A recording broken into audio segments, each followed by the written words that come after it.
Tidak kenyal menyerah oleh rintangan apapun, sekalipun nyawa yang melayang. Meskipun nyawa yang melayang, dia harus memiliki nyali seperti itu.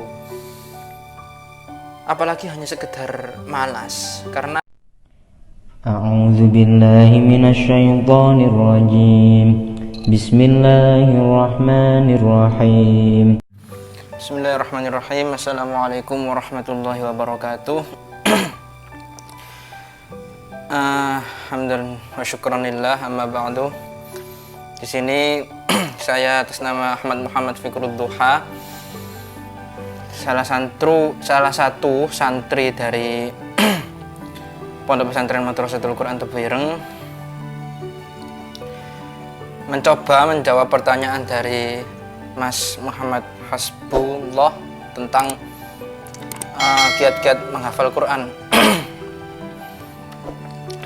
Langsung saja, di sini kami ingin menyampaikan tentang sedikit pertanyaan dari beliau. Lebih spesifiknya 8 pertanyaan. Yang pertama tentang apa motivasi yang pas buat penghafal Al-Quran. Penghafal Al-Quran itu motivasinya dari masing-masing. Bahkan kurang tepat jika bahasanya itu motivasi, karena memang menghafal Quran itu munculnya dari niat diri sendiri, personal masing-masing. Ketika orang mengatakan itu motivasi, berarti itu bukan dari dirinya sendiri. Dia menghafal menurut kemauannya orang lain, orang tua mungkin, atau gurunya mungkin. Itu yang menjadikan para penghafal Quran itu rancu.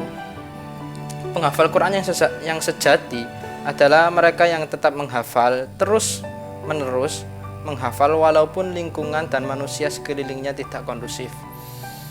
Penghafal Al-Quran yang sejati adalah yang terus menghafal walaupun tidak ada seorang pun yang memberi apresiasi kepada dirinya, bahkan mengkritiknya, bahkan mengolok-oloknya. Bahkan sekarang kan kemarin ada orang statement dari Kemenak bahwa penghafal Quran itu adalah generasi radikal.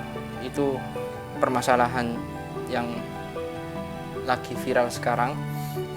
Itu kita harus tetap menghafal meskipun di luar sana banyak yang mengkritik kita atau bahkan tidak memberi apresiasi apapun kepada kita. Bisanya hanya mengolok-olok saja. Terus selanjutnya penghafal Al-Quran itu terus menghafal walaupun banyak perubahan di hidupnya. Dia itu lajang, berumah tangga, kaya, miskin, pegawai, pedagang, direktur, aktivis, dan lain sebagainya. Dia tetap menghafal meskipun lingkungan atau keadaan tidak mendukung. Selanjutnya penghafal Al-Quran juga terus menghafal meskipun tidak kenyal menyerah oleh rintangan apapun, sekalipun nyawa yang melayang. Meskipun nyawa yang melayang, dia harus memiliki nyali seperti itu. Apalagi hanya sekedar malas, karena memang belakangan kan mesti penghafal Quran itu kendalanya itu malas. Dia malas itu bukan karena kurang motivasi, tapi karena memang biasa kayak gitu. Itu biasa, al-imanu yazidu wa yanqusu, ya kan. Apalagi hanya sekedar niat menghafal saja, itu harus dikoreksi dari situ. Terus selanjutnya penghafal Al-Quran itu menghafal terus walaupun dia lupa lagi. Justru lupanya itu yang menjadi uniknya seorang penghafal Quran itu lupa. Kalau nggak ada lupanya, nggak ada warna-warninya, nggak seru. Menghafal terus ingat terus, nggak ada sisi keunikannya tersendiri, itu nggak ada. Menghafal Al-Quran terus menghafal walaupun setan terus menggodanya agar berhenti, dia kena masalah apa terus berhenti dan lain sebagainya. Itu kadang pukulan-pukulan kehidupan yang membuat dirinya itu semangatnya turun terus down. Itu biasa di kehidupan kita, itu biasa. Penghafal Al-Quran yang menghafal sembari belajar memperbaiki diri untuk menjadi pribadi yang dewasa, berakhlak Al-Quran, ya kan. Penghafal Quran yang sejati itu mereka yang mengaplikasikan hafalannya berupa tindakan yang mencerminkan akhlak Al-Quran, akhlak Rasulullah gitu. Terus selanjutnya penghafal Quran itu juga yang terus menghafal sepanjang hidupnya hanyalah kematian lah yang membuat dirinya itu berarti meskipun dia itu selesai menghafal 30 juz selesai, itu tetap dia itu berkelanjutan menghafal terus, karena memang yang bisa menghentikan dirinya itu hanya karena dia mati, bukan karena dia setelah wisuda, bukan karena dia selesai setorannya, bukan. Selanjutnya penghafal Al-Quran itu terus menghafal sampai Allah meridhoinya, sampai Allah merahmatinya, sampai Allah mengampuni dosa-dosanya. Itu ketika kelak kita di akhirat ya, itu akan dikenai pertanggungjawaban atas apa yang kita hafal, dan rahmat Allah, ampunan Allah lah yang hanya bisa. Kira-kira apa saja yang perlu dipersiapkan ketika hendak menghafal Al-Quran? Yang pertama jelas niat yang lurus ya, niat dan hati yang lurus, mempunyai prinsip dan murni karena Allah, oleh Allah, untuk Allah.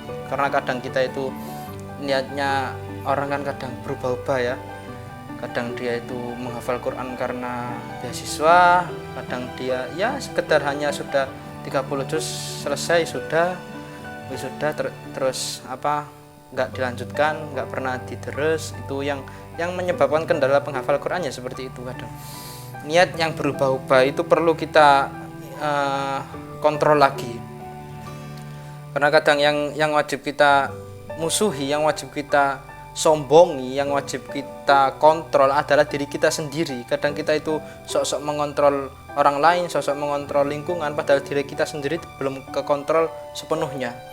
Terus yang kedua adalah istiqomah. Istiqomah itu sangat sulit ya, mudah untuk diucapkan tapi sulit untuk dikatakan. Itu memang sudah lumrah, sudah rahasia umum lah.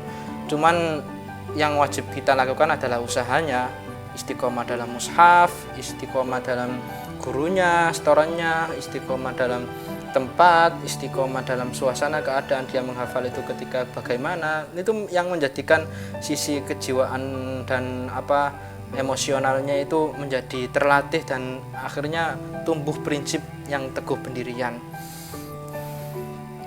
penuh. Terus yang selanjutnya ketiga adalah usaha. Jelas ya, usaha yang dilakukan tanpa kenal lelah dan bosan. Kadang itu kita itu sering sekali mengalami jenuh, stuck, dan nggak bisa buat menghafal itu, otak itu panas dan nggak bisa diajak kompromi. Itu kadang yang menjadi kendala kita. Nanti akan saya bahas di selanjutnya. Pertanyaan nomor 4 tentang apa saja yang harus ditempuh ketika sudah dalam proses tahap menghafal Al-Quran. Yang harus ditempuh ketika proses tahap menghafal Al-Quran itu ya jelas yang seperti yang di nomor 3 tadi ya, niat yang serius, usaha yang disertai dengan doa, istiqomah yang tak ada habisnya. Itu menjadi titik poin, baik sebelum ataupun ketika mulai, ataupun sebelum mulai, atau pas ketika awal mulai. Itu semuanya harus berkesinambungan. Niat, usaha, istiqomah, niat, usaha, istiqomah dengan doa dan lain sebagainya, terus sampai dia menemukan titik temu di mana habit itu sudah tidak dia sadari, kebiasaan itu sudah tidak dia sadari. Ingat ketika kita dulu awal kecil mandi, yang kita biasakan menggosok sabun itu apa dulu? Muka atau tangan atau tubuh atau bahkan kaki. Itu kan tidak kita sadari kan ketika kita mandi, ya sekedarnya saja. Tapi karena kita itu sudah biasa, karena kita itu sudah sudah ya di luar alam bawah sadar, akhirnya kita yang melakukannya dengan sendirinya gitu loh. Sama mungkin dulu awal-awal kita belum sadar menyadari ya, melihat ketika kita berita melihat, oh caranya mandi itu seperti itu, oh caranya berjalan itu seperti itu. Awal-awal kita membiasakannya sangat sulit, Tapi sekarang kita sudah terbiasa lupa akan kesulitannya dulu. Sama apapun saja, pembiasaan apapun saja, bukan hanya menghafal Quran. Kita dulu ketika belajar naik sepeda motor, itu juga sama. Ketika kita memakai baju, itu tergantung pembiasaan dia bagaimana, yang akhirnya nanti menjadi habit. Pembentukan menjadi habit ketika kita sudah tidak sadar apa yang kita lakukan itu difikirkan dulu dan melakukannya dengan sendirinya. Itu ketika kita kurang lebih 90 harian, 3 bulanan kita sudah mencapai tingkat habitnya, itu sudah menjadi kebiasaan, sudah menjadi kesadaran, dan akhirnya perilaku itu kita lakukan dengan sendirinya. Apapun saja, makan, mandi, itu kan kebutuhan ya, yang akhirnya nanti menjadi kebiasaan. Sama seperti penghafal Quran, yang harus kita butuhkan adalah pembiasaan itu. Nggak lama-lama lah, 60 hari lebih dari 2 bulan itu sudah menjadi kebiasaan, berulang-ulang, dan akhirnya nggak ada lagi yang dinamakan. Selanjutnya nomor 5 tentang kira-kira faktor apa saja yang mendukung untuk menghafal Quran atau cara menghafal Al-Quran. Saya bagi beberapa poin ya. Pertama, poin A, menghafal tidak harus hafal. Jadi Allah memberi kemampuan menghafal dan mengingat yang berbeda-beda pada tiap manusia. Pada tiap orang itu berbeda-beda. Seperti halnya sidik jari pada orang sedunia, itu beda-beda sidik jarinya kan. Setiap dunia itu berbeda-beda. Uniknya Allah menciptakan manusia itu seperti itu. Bahkan imam besar dalam ilmu qiraat kita, seorang guru dari Hafiz, Imam Hafiz, yang mana bacaan itu kita merujuk kepada beliau di Indonesia riwayatnya, yaitu Imam Asim, menghafal itu sampai 20 tahun. Itu berarti kan kapasitas orang itu berbeda-beda. Bahkan seorang Imam Asim yang menghafalnya 20 tahun itu pun tidak mengeluh. Maksudnya itu menghafalnya beliau itu tidak untuk menghafal, tapi memang tujuan dari proses adalah proses itu sendiri. Menghafal terus, diulang-ulangi terus. Target menghafal kita bukanlah ujung ayat, melainkan bagaimana kita menghabiskan waktu atau durasi yang sudah kita agendakan hanya untuk menghafal Al-Quran. Poin B, bukan untuk diburu-buru, bukan untuk ditunda-tunda juga. Jadi kalau kita sudah menetapkan durasi bahwa dari jam 1:30 sampai 1:30 itu waktu kita untuk menghafal Al-Quran atau menambah hafalan kita, maka waktu khusus untuk menghafal, maka berapapun ayat yang dapat kita hafal tidak jadi masalah. Berapapun ayat yang kita hafal itu tidak jadi masalah. Jangan buru-buru pindah dari ayat yang pertama jangan buru-buru pindah ke ayat yang kedua jika ayat pertama itu belum selesai, belum sempurna gitu. Nikmati saja saat-saat ini, saat-saat kita dimana menghafal Al-Quran, dimana kita itu proses, nikmati saja. Justru nikmatnya itu di situ, bukan di hasilnya. Justru ketika kita sudah mendapatkan hasilnya, itu biasa-biasa saja, nggak ada rasa sama sekali. Saat dimana kita bercengkrama kepada Allah, itu kita nikmati saja. Masa untuk urusan duniawi saja, kita 8 jam, kita untuk Al-Quran saja 1 jam untuk menambah hafalan saja, masa nggak bisa sih. Ingat loh, satu huruf dalam Al-Quran itu kan berpahala, 10 pahala balasannya ya kan. Apalagi kita mengulang-ulanginya setiap hari. Makanya ada sisi keunikan seorang menghafal Quran daripada penghafal kitab lain, karena ada sisi keunikannya di situ,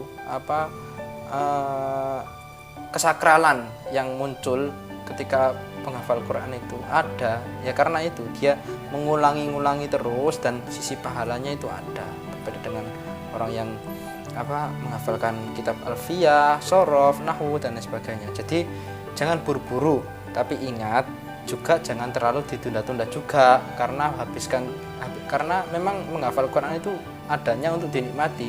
Habiskan saja durasi menghafal itu secara pas dan proporsional gitu. Selanjutnya poin C, menghafal bukan untuk khatam tapi untuk bersama Al-Qur'an gitu ya. Menghafal Quran itu harus dengan kondisi hati yang tepat dalam menghafal. Itu jangan bersabar tapi bersyukur. Kondisi hati yang tepat itu bersyukur.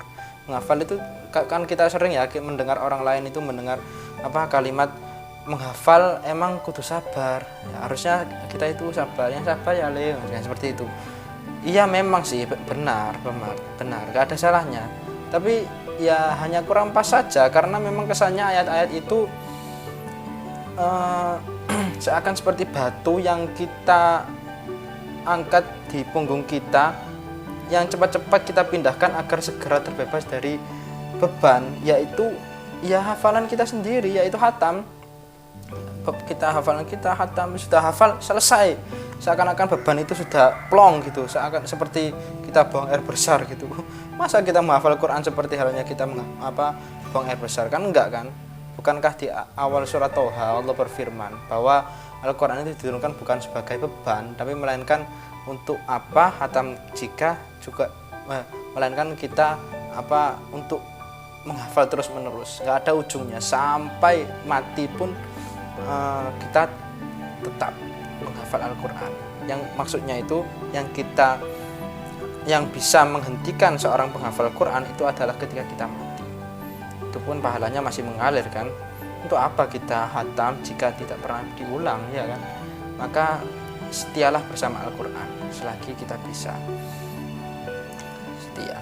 Terus selanjutnya poin D itu senang dirindukan oleh ayat. Ayat-ayat yang sudah kita baca berulang-ulang namun belum juga nyantol di kepala kita, itu sebenarnya ayat itu lagi kangen. Ayat itu lagi kangen sama kita. Maka katakanlah pada ayat tersebut, I miss you too.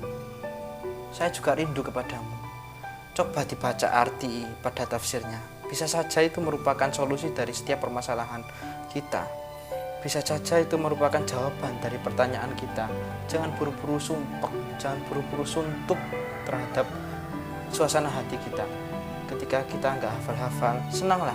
Jadi orang yang dirindukan oleh ayat itu bersenang-senanglah. Jangan malah kita malah berkeluh kesah hanya karena kita sulit untuk menghafal, mau murojaah nggak lancar-lancar. Itu jangan seperti itu, dinikmati saja. Poin E, menghafal sesuap-suap.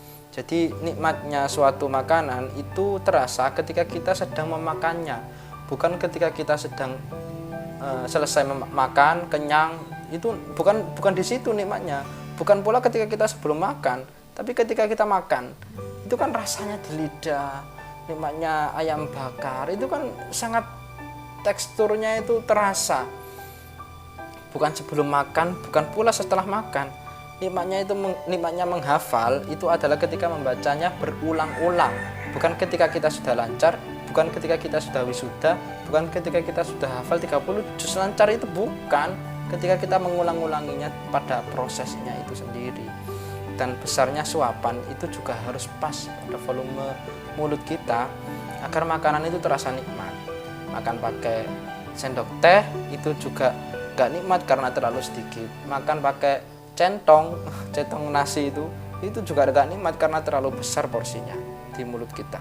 Malah kita bikin muntah-muntah sendiri diri kita sendiri karena terlalu banyak. Menghafal pun demikian. Jika kita membaca amma yatasaalun itu terlalu banyak, terlalu panjang, maka ya kita potong saja amma terus yatasaalun amma yatasaalun diulang-ulangi seperti itu. Jika terlalu pendek ya maka dilanjutkan anin naba'il azim. Jadi amma yatasaalun itu jika kita merasa pendek maka ya kurang rek amma yatasaalun, kita tambah amma yatasaalun anin naba'il azim, amma yatasaalun anin naba'il azim. Gitu diulang-ulangi tiap berulang-ulang sampai kemudian diulang-ulang sesuaikan dengan kemampuan mengunyah kita. Mengunyah tadi itu nafas masing-masing diri kita sendiri. Poin selanjutnya F, yaitu fokus pada perbedaan. Jangan fokus pada persamaan. Fabi ayyi ala'i rabbikuma tukadziban, itu jika hafal satu ayat ini satu saja maka kita sebenarnya sudah hafal 31 ayat dari 78 ayat yang ada di dalam surat Ar-Rahman. Hampir setengah loh kita sudah hafal hanya karena kita hafal fabi ayyi ala'i rabbikuma tukadziban. sudah hampir separuh surat kita hafal, maka ayat ini dihafal satu kali saja. Fokuslah pada yang perbedaannya. Marajal bahraini yaltaqiyan, yang pertama Rabbul masyriqaini wa Rabbul maghribain, Marajal bahraini yaltaqiyan, terus sampai perbedaannya aja yang menjadi fokusnya. Bukan, jangan persamaannya, itu malah justru yang membuat kita itu bingung dan akhirnya hafalannya menjadi bulat gitu. Poin yang G, mengutamakan durasi. Seperti yang dijelaskan di atas tadi, komitmenlah pada durasi, bukan pada jumlah ayatnya, bukan pada lama masuknya ke otaknya kita, tapi pada durasinya, durasi. Misalnya 1 jam setengah 2 sampai setengah 3, ya udah fokus di situ saja, jangan kok itu ya lama ini, jangan fokus di situnya, jangan. Ibarat argo taksi, keadaan macet ataupun di tol, dia berjalan dengan tempo yang tetap, gitu kan. Jadi serahkan 1 jam kita pada Allah, syukur-syukur kita bisa lebih dari 1 jam itu, gitu loh. 1 jam itu gak sampai 5% dari total waktu kita 24 jam sehari. 5% untuk Al-Quran saja masa gak bisa? Bisa lah ya. Terus selanjutnya itu poin I, pastikan ayatnya bertajwid. Jadi cari guru yang bisa mengoreksi bacaan kita. Bacaan tidak bertajwid yang terlanjur kita hafal akan sulit dirubah atau diperbaiki. Kemudian setelah kita tahu hukum bacaan yang sebenarnya, kita sulit untuk memperbaiki di kemudian hari gitu loh. Maksudnya seperti mathaluhum kamathalil ladzi istauqada nara, itu kita salah. Mathaluhum kamakathil ladzi istauqada nara, itu kita sudah hafal terus juz 1, juz 2 sampai 30 juz selesai, ternyata juz 1 tadi itu ada salahnya. Itu kalau penghafal Quran itu biasanya menyebutnya salah permanen. Biasanya kita menanggulanginya ya dengan stabilo atau pensil yang kita tandai di mushaf kita. Makanya kita harus mempunyai satu mushaf yang khusus untuk menghafal, satu guru yang menjadi patokan kita dalam mengoreksi bacaan kita, untuk memperbaiki kita. Karena nanti kalau kita sudah selesai khatam 30 juz, memperbaikinya itu sulit, sangat sulit sekali. Apalagi sudah terlanjur seperti itu, ya kan. Contoh kecilnya lagi kan seperti surat Al-Insyirah itu yang alam nasyrah laka sadrak wa wada'na 'anka wizrak wa wada'na 'anka wizrak alladzi anqadha dhahrak, itu yang benar kan gitu. Biasanya orang-orang wa wada'na 'anka dzikrak alladzi anqadha dhahrak kan seperti. Terus selanjutnya itu jangan dibiasakan otodidak dalam hal apapun yang berkaitan dengan Al-Quran. Belajar, membaca, mempelajari, mentadabburi, itu harus bersanad. Karena Al-Quran sendiri kan dari awal Allah sampai Malaikat Jibril, Nabi Muhammad, terus seterusnya itu kan bersanad semua. Apalagi mengambil hukum dalam Al-Quran, kalau kita gak bersanad kan ya perlu dipertanyakan. Maka jangan sampai kita mempelajarinya, mengulanginya itu dengan otodidak. Harus ada guru yang otentik dan bersanad dari. Selanjutnya pertanyaan nomor 6 tentang boleh dicontohkan metode menghafal yang Anda tempuh. Jadi metode menghafal yang saya tempuh itu yang pertama itu satu target. Ketika saya dulu itu 1:30 sampai 1:30, jam 1:30 sampai 1:30 siang itu saya menghafal. Suasana dan keadaan itu harus ramai. Justru saya itu kalau sepi itu malah justru nggak enak, malah pikiran saya kemana-mana. Harus ramai dengan keadaan yang panas dan banyak orang lewat kesana kemari, itu malah justru yang membuat diri saya fokus. Karena otak manusia itu kalau tertekan itu malah sisi kreativitasnya itu malah muncul. Jadi seperti itu. Caranya, satu halaman itu saya ulangi beberapa kali, 10 kali, 20 kali, sekitaran itu saya ulangi. Satu halaman saya ulangi berkali-kali sampai sekiranya kita itu setengah hafal lah. Baru setelah itu kita masuk, selesai kiranya sudah setengah hafal, baru kita masuk ke per ayat-ayatnya. Mungkin tadi diulangi 10 kali atau 15 kali lah, itu per ayat-ayatnya. Misalnya tadi apa namanya, mathaluhum kamathalil ladzi istawqada nara kullama adha'at ma hawlahu dhahaballahu binurihim wa tarakahum fi dhulumatin la yubsirun. Itu diulangi lagi, mathaluhum kamathalil ladzi istawqada, sampai selesai. Kita sudah merasa hafal pada ayat itu, baru kita tutup mushafnya, kita tutup, terus kita letakkan, jangan sampai tangan kita menyentuh. Mathaluhum kamathalil, diulangi sampai 3 kali tartil, baru sudah lancar, baru masuk ke ayat kedua. Falamma adha'at ma hawlahu dhahaballahu binurihim wa tarakahum fi dhulumatin la yubsirun summun bukmun umyun fahum la yarji'un summun bukmun umyun fahum la yarji'un. Itu selesai, terus ditutup lagi muskahnya. Jadi buka tutup gitu terus sampai ayat ke satu, selesai lancar ayat kedua, baru diulangi ayat ke satu, disambungkan ke ayat kedua, diulangi lagi bil ghaiban lagi, disambungkan ke ayat ketiga, diulangi lagi bil ghaiban lagi. Karena menghafal Quran itu bukan karena hafalnya. Kadang orang kendala menghafal Quran itu karena mentalnya gak biasa bil ghaiban. Meskipun dia lancar tapi gak biasa bil ghaiban, itu menjadi kendala juga loh. Makanya dibiasakan dari awal dia menghafal. Awal kita menghafal itu dengan mushafnya ditutup dan diletakkan, jangan menyentuh gitu. Itu cara saya sih, beda-beda kan orang. Sampai ayat terakhir selesai, halaman terakhir selesai, baru diulangi lagi bil ghaiban tanpa membawa mushaf. Itu dengan catatan tartil loh ya. Saya dari dulu mesti mengatakan ke orang-orang itu kalau menghafal itu harus dengan tartil. Menghafal itu ibarat orang yang berjalan tanpa tanpa melihat, ditutupi, matanya ditutupi. Jadi ketika dia berjalan kaki dengan cepat, berlari, itu ketika jatuh itu sakit, rasanya sakit. Berbeda ketika kita berjalan kaki dengan mata tertutup, itu saat jatuh itu rasanya nggak seberapa sakit kan? Ya sakit sih, tapi nggak seberapa. Sama ketika kita menghafal, membaca Al-Quran itu cepat, itu malah justru menjadikan ketika kita lupa atau lupa langsung, itu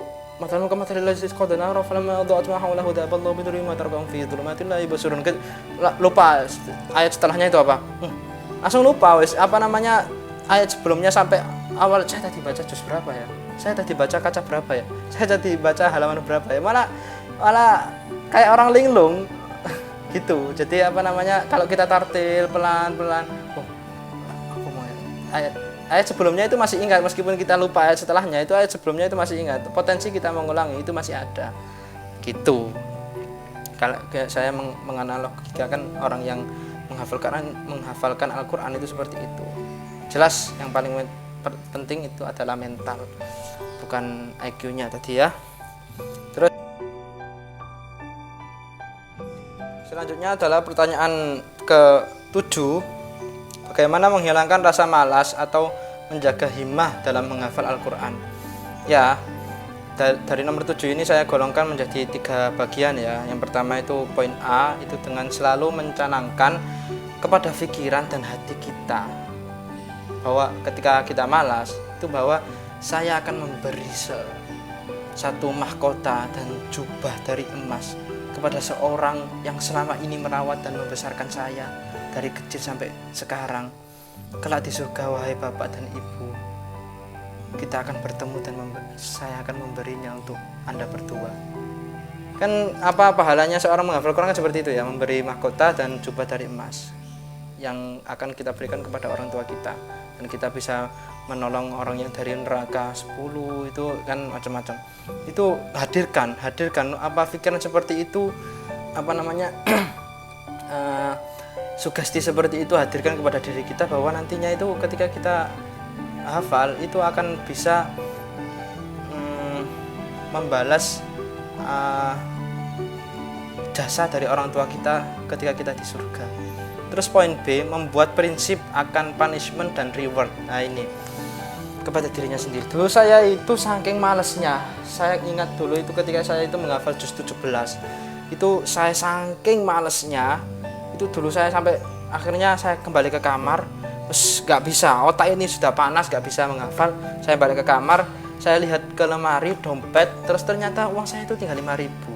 Saya berpikir gimana caranya uang 5.000 ini bisa menghasilkan, maksudnya itu bisa menjadikan diri saya itu bisa dapat hafal satu halaman itu gimana ya caranya ya. Kalau ada yang jualan di koperasi nggak apa-apa, tapi kan nggak ada. Terus akhirnya saya coba untuk kembali lagi ke tempat saya menghafal. Waktu itu ke Makbaro, saya bawa uang 5.000 itu.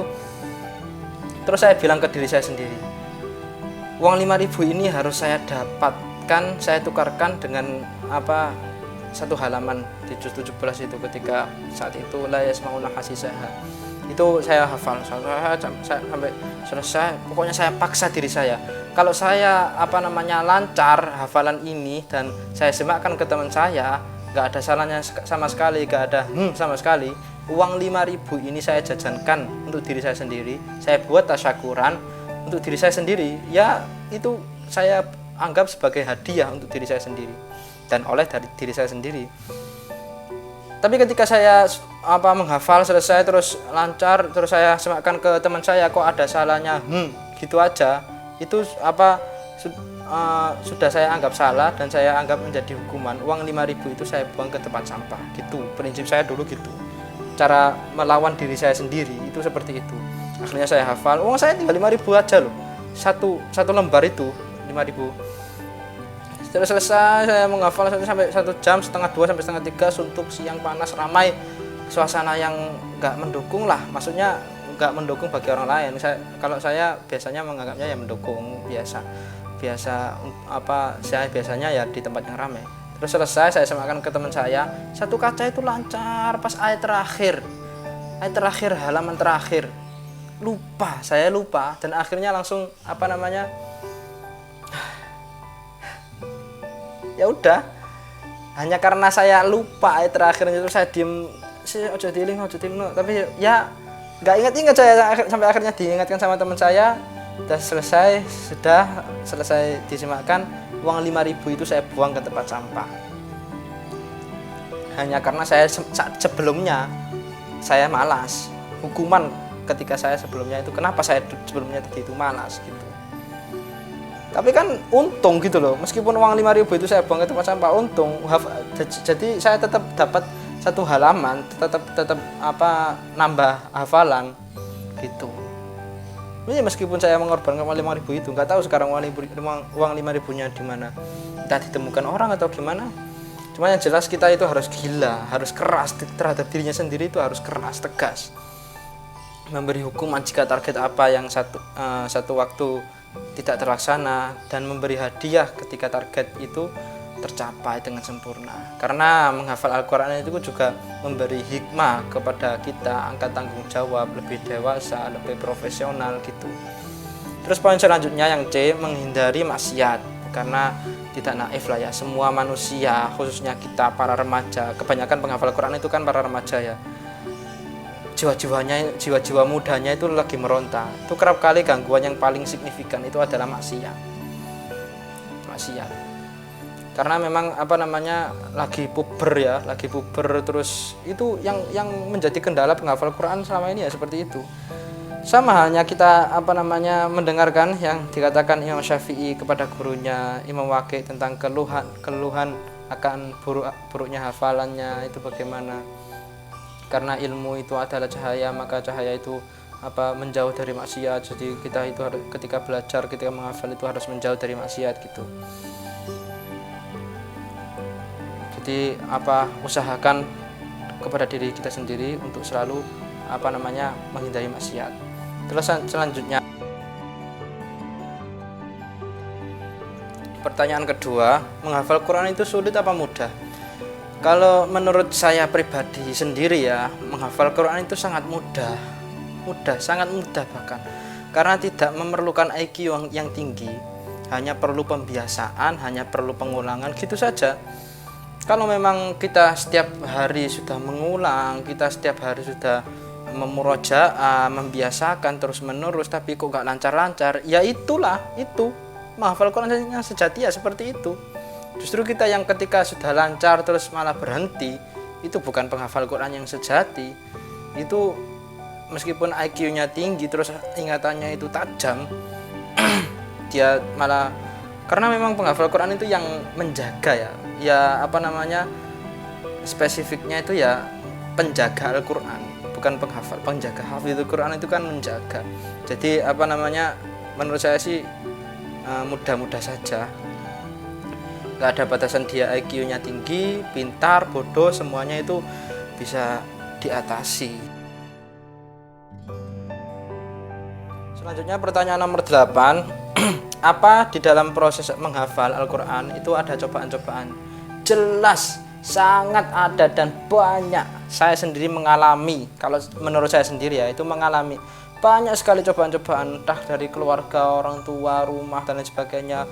Hal yang kita anggap itu sebagai kebutuhan duniawi ya, dalam tanda kutip, itu banyak sekali sih. Kalau saya sendiri kan ada, pasti selalu ada. Mereka yang hafal Quran itu merupakan orang-orang yang terpilih, minalladzina astofa, orang-orang yang terpilih dan yang memilih itu Allah sendiri, dipilih oleh Allah sendiri. Kemudian tidak diuji beberapa hal. Kemudian Allah itu menguji, bukan tidak menguji ya, menguji beberapa hal terhadap diri kita. Cuman jangan dijadikan alasan kalau kita itu malas untuk menghafal, nggak mau menghafal, ya udah nggak usah menghafal, nanti malah dapat banyak cobaan. Gimana? Tidak ada hubungannya. Alasan seperti itu nggak ada hubungannya. Lalu buat apa kita sekolah jika kita nantinya tahu kalau kita itu di sekolah itu ada ujian, ada cobaan-cobaan? Kan seperti itu kan ya, cobaan itu menjadikan kita itu lebih, ya tadi itu, lebih bertanggung jawab, lebih dewasa, lebih profesional. Kenapa saya bilang seperti itu? Karena mungkin yang dianggap oleh Kemenak kemarin tentang penghafal Quran yang nanti adalah generasi yang radikal, karena penghafal Quran itu dibiasakan untuk untuk keras kepada dirinya sendiri. Akhirnya terlatih. Yang aslinya dia itu teguh pendirian, yang aslinya dia itu penuh prinsip, itu dianggapnya orang-orang itu radikal. Ya mungkin ngelihatnya sebelah mata ya, sebelah pandang saja. Cuman yang jelas kan